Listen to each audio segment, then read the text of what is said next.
சொந்தங்களுக்கு வணக்கம். நான் உங்கள் தெய்வமணி. இன்றைக்கி வந்து தீபாவளி நமக்கு ஸ்டார்ட் இன்னும் ஒரு வாரம் தான் இருக்குது தீபாவளிக்கு. இப்போவே நம்ம ஒரு நாளைக்கு ஒரு ஸ்வீட்டாக ரெடி பண்ணிடலாம். உங்களுக்கு ஒரு நாளைக்கு ஒரு ஸ்வீட்டு நான் பண்ணி காட்டுறேன். இன்றைக்கி வந்து நம்ம ஜாங்கிரி தான் பண்ண போகிறோம். ஒரு 150 கிராம் உளுந்து எடுத்திருக்கேன். இதை நல்லா ஒரு 2 முறை நல்லா பிசைஞ்சு கழுவிட்டு ஊற வச்சுக்கோங்க. ஒரு 1.5 மணி நேரம் ஊற வைங்க. நல்லா இவங்க ஆல்ரெடி கழுவி 1.5 மணி நேரம் ஊற வச்சுட்டேன். இதை வந்து நைஸாக அரைச்சி எடுத்துக்கலாம். நம்ம வடைக்கு அரைப்போம் இல்லையா, அதே மாதிரி அரைச்சிக்கலாம். நம்ம பலகார ஆர்டர்லாம் வந்துட்டுருக்கு தீபாவளிக்கு. முறுக்கு, அதிரசம், சோமாஸ்லாம் எல்லாருக்குமே இன்னும் ஒரு 2-3 நாள் கழித்து ஒவ்வொருத்தருக்காக டெலிவரி கொடுக்க ஆரம்பிச்சிருவோம். வேறு யாருக்குன்னா உங்களுக்கு தேவைப்பட்டால் நம்ம வாட்ஸ்அப் நம்பர் இருக்கும், பலகார வீடியோவில் இருக்கும், அதிரச வீடியோலேயும் வரும். அந்த வாட்ஸ்அப் நம்பருக்கு கால் பண்ணுங்கள். நம்ம சென்னையாக இருந்தால் ஈஸியாக இருக்கும் கொடுக்கறதுக்கு. வெளியில் இருக்கீங்கன்னா ஒரு 10 நாளைக்கு முன்னாடி சொல்லியிருக்கணும். அப்படியே இருந்தால் ஈஸியாக இருக்கும் எங்களுக்கு கொடுக்கறதுக்கு. இப்போ சென்னைனா எங்களுக்கு பிரச்சனை இல்லை. நாங்கள் சென்னையில் இருக்கிறதுனால உங்களுக்கு வண்டி புக் பண்ணி கூட நாங்கள் அனுப்பிச்சி விட்ருவோம். உங்களுக்கு யாருக்குன்னா தேவைப்பட்டால் வாட்ஸ்அப் நம்பருக்கு கால் பண்ணுங்கள். பை. இது பாருங்கள், மாவு நல்லா அரைச்சாச்சு. நம்ம வடைக்கு அரைக்கிற மாதிரி அரைச்சாச்சு. இந்த மாதிரி அரைச்சிங்க. இப்போது இந்த மாவில் தேவையானதெல்லாம் போட்டுக்கலாம். இதில் கண்டிப்பாக ஒரு ஸ்பூனாவது கார்ன்ஃப்ளவர் போடுங்க. சோள மாவு போட்டிங்கன்னா மேலே கிறிஸ்பியாகவும் உள்ளே சாஃப்டாகவும் இருக்கும், நல்லாயிருக்கும். இது வந்து ஃபுட் கலரு கொஞ்சமாக ஆட் பண்ணிக்கோங்க. நம்ம ஜீரா வைக்க போகிறோம் இல்லையா, அதில் கொஞ்சம் ஆட் பண்ணிக்கலாம். இப்போ இந்த மாவை மிக்ஸ் பண்ணிக்கலாம். வேறு எதுவுமே இதில் வேணாம், போதும்.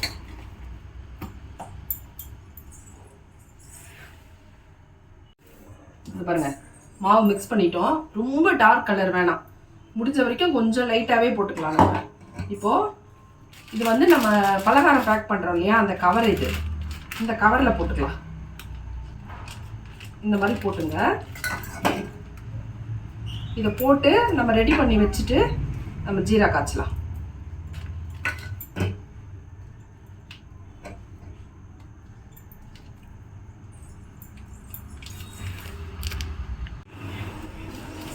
பாருங்க, நம்ம மாவு போட்டு ரெடி பண்ணி வச்சிட்டோம். இப்போ சிசர் வச்சு இந்த முனையில் கட் பண்ணிவிட்டு நம்ம போட்டுக்கலாம். இப்போ வந்து நம்ம ஜீரா காய்ச்சிக்கலாம். இதில் வந்து ஒரு 2 கப்பு சர்க்கரை எடுத்துக்கலாம். இப்போ நிறைய போட்டுருந்தோம்னா 2 கப்பு எடுத்துக்கலாம். இப்போ 1 கப்பு மட்டும் போதும். ஏன்னா நம்ம ஒரு 150 கிராம் தான் போட்டுட்டோம். 1 கப்பு சர்க்கரை, இதுலேயே ஒரு 1/2 கப்பு தண்ணி ஊற்றிக்கலாம். 2 கப்பு போட்டோம்னா ஒரு கப்பு தண்ணி. இது 1 கப்பு சக்கரை போட்டிருக்கோம், அதனால 1/2 கப்பு தண்ணி வச்சுக்கலாம்.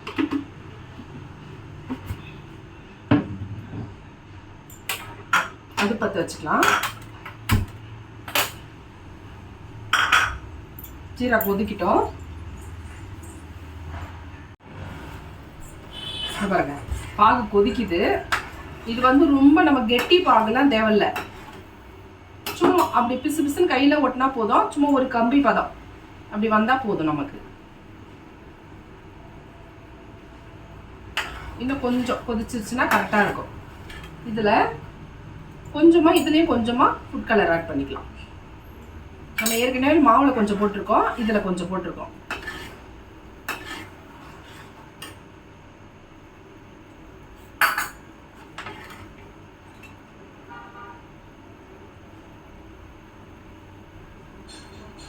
இன்னும் லேசாக வந்துச்சுன்னா கரெக்டாக இருக்கும்.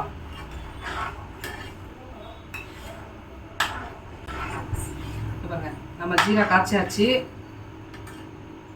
கரெக்டாக ரெடி ஆயிடுச்சு. பாருங்க, இப்படி கையில் எடுத்து இப்படி பார்த்தோம்னா ஒரே ஒரு கம்பி வந்து உடையணும். அதுதான் நம்மளுக்கு பதம். ஜீரா பிசு பிசுன்னு ஒட்டுது இல்லை, பாருங்க, நல்லா பிசு பிசுன்னு ஒட்டும். அது கரெக்டாக இருக்கும். அந்த நீங்கள் எடுத்துட்டீங்களா கரெக்டாக இருக்கும். இப்போ வந்து எண்ணெய் ஊற்றி வச்சுருக்கேன். இந்த எண்ணெயை சூடு பண்ணிக்கலாம். சூடு பண்ணிவிட்டு நம்ம ஜாங்கிரி போட ஸ்டார்ட் பண்ணிடலாம். போட்டு அப்படியே எடுத்து இதில் மாற்றிக்கலாம். பாருங்க, எண்ணெய் சூடாயிடுச்சு. இப்போ நம்ம ஜாங்கிரி போட ஸ்டார்ட் பண்ணிக்கலாம். இது பாருங்கள், கவரில் போட்டு இந்த முனையை வந்து சிசர் வச்சு லைட்டாக கட் பண்ணிவிடுங்க. கட் பண்ணிட்டீங்களா உங்களுக்கு மாவு வர ஸ்டார்ட் ஆகிடும். இப்போ நம்ம இந்த மாதிரி எப்படி அடி வந்து குழியாக இல்லாமல் தட்டையாக இருக்கிற கடாயை எடுத்து யூஸ் பண்ணிங்க. நீங்கள் வேறு பாத்திரத்தில் கூட போட்டுக்கலாம், ஆனால் வந்து தட்டையாக இருக்கணும். அப்போ தான் உங்களுக்கு ஜாங்கிரி போடுறதுக்கு ஈஸியாக இருக்கும். இப்போ வந்து இந்த பாருங்கள் குட்டி ஜாங்கிரி தான் நம்ம போட போகிறோம். அவ்வளோதான், முடிஞ்சு போச்சு. இந்த மாதிரி குட்டி குட்டியாக அவ்வளோதான். இப்படி சுத்த தெரியாதா நம்மளுக்கு? அதுக்கு எதுக்கு நம்ம ஆயுதெல்லாம் வச்சு யூஸ் பண்ணோம்? போதுமே, இதுவே இந்த மாதிரி சுற்றி விட்டால் முடிஞ்சு போச்சு.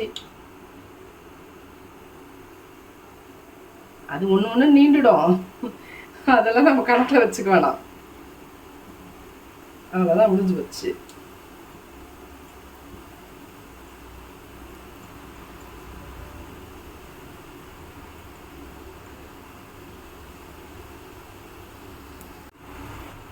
பாருங்க வெந்துட்டு இருக்கு.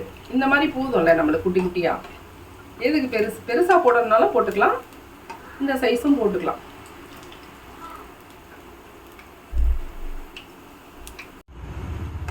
பாருங்க வெந்துருச்சு. இப்போ நம்ம எடுத்து அப்படியே ஸ்ட்ரைட்டாக வந்து ஜீராவில் போட்டுக்கலாம். ஜீரா வந்து வெதுப்பான சூட்டில் இருக்குது, இது கரெக்டாக இருக்கும். எடுத்து அப்படியே ஜீராவில் மாற்றிக்கலாம்.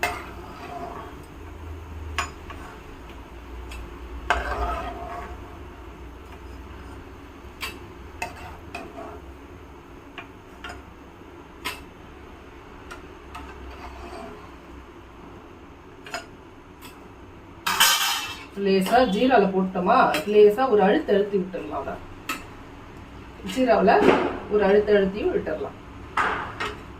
நம்ம லேசாக அழுத்தி விட்டால் போதும், மீதி அது ஜீராவை இழுத்துக்கிட்டு அது பார்த்துப்போம். லேசாக அழுத்தி விட்டோம்னா போதும், அது அழகாக இழுத்துக்கும்.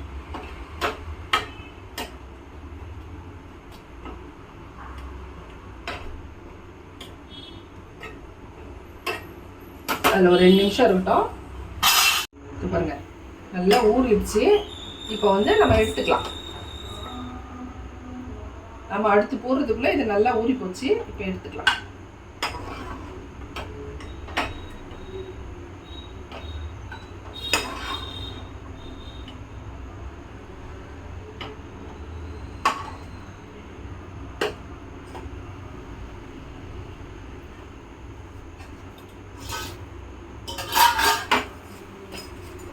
நம்ம பெருசு போட்டோம் இல்லையா, அதை முக்கிடுவோம். இதில்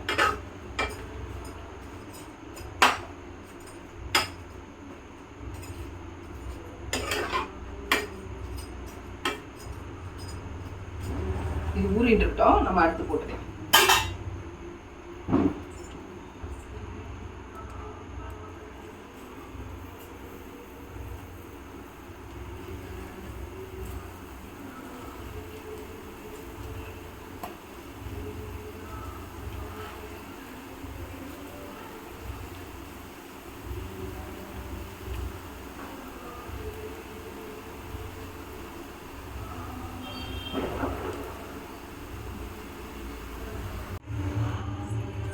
பாருங்க ஜாங்கிரி ரெடி ஆயிடுச்சு.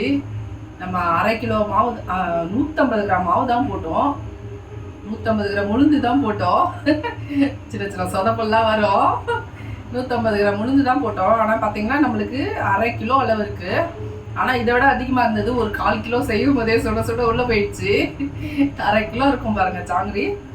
பாருங்க எப்படி ஜீராவோட சூப்பராக இருப்பாங்க. அது குட்டி ஜாங்கிரி தான் பண்ணியிருக்கோம் நம்ம. பாருங்க ஜீரா சுட்டுது பார்த்தீங்களா, சூப்பராக இருக்கும். செஞ்சு பாருங்க, ரொம்ப ஈஸி. பார்க்கும்போது ரொம்ப கஷ்டமாக இருக்கிற மாதிரி இருக்கும், ரொம்ப ஈஸி. செஞ்சு பாருங்கள். எப்படி இருந்து கமெண்ட் பண்ணுங்கள், ஷேர் பண்ணுங்கள், சப்ஸ்கிரைப் பண்ணுங்கள். பை.